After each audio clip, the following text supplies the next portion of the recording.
He had a birthday in February. This is Cappy, now much calmer. The Yorkshire Terrier let out some painful barks Saturday after an encounter with another neighborhood dog. I just screamed, oh my God, over and over again to the top of my lungs, and I really thought I was going to be dealing with my dog dead in my arms. Yvette Rockman was out on an early evening walk with Cappy when she says before she knew it, a pit bull terrier grabbed hold of him. Jaw was locked on his rib cage. Rockman tried her best to get Cappy free.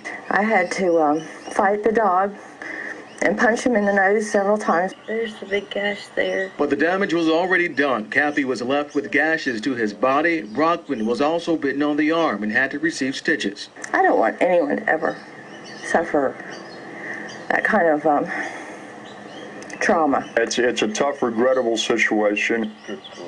Mark Langevin is the pit bull's owner. She's a rescue dog named Princess. Langevin, a Marine Corps vet, says she helps him deal with his post-traumatic stress disorder. Up until this point, there's not been a problem. Langevin says his wife thought Princess was safely locked in their truck Saturday, but the dog managed to bolt from the vehicle. It breaks my heart, to think that something triggered her to attack another dog. Despite the attack, Langevin says any dog could have done the same, and pit bulls get a bad rap. But he now vows to keep Princess on a leash. Yeah, that's, everybody makes mistakes, and I got complacent. He's a strong little Yorkie. Rockman is thankful Cappy made it through. By God's grace, he's saved. She just wants to ensure he stays safe, along with others in the neighborhood.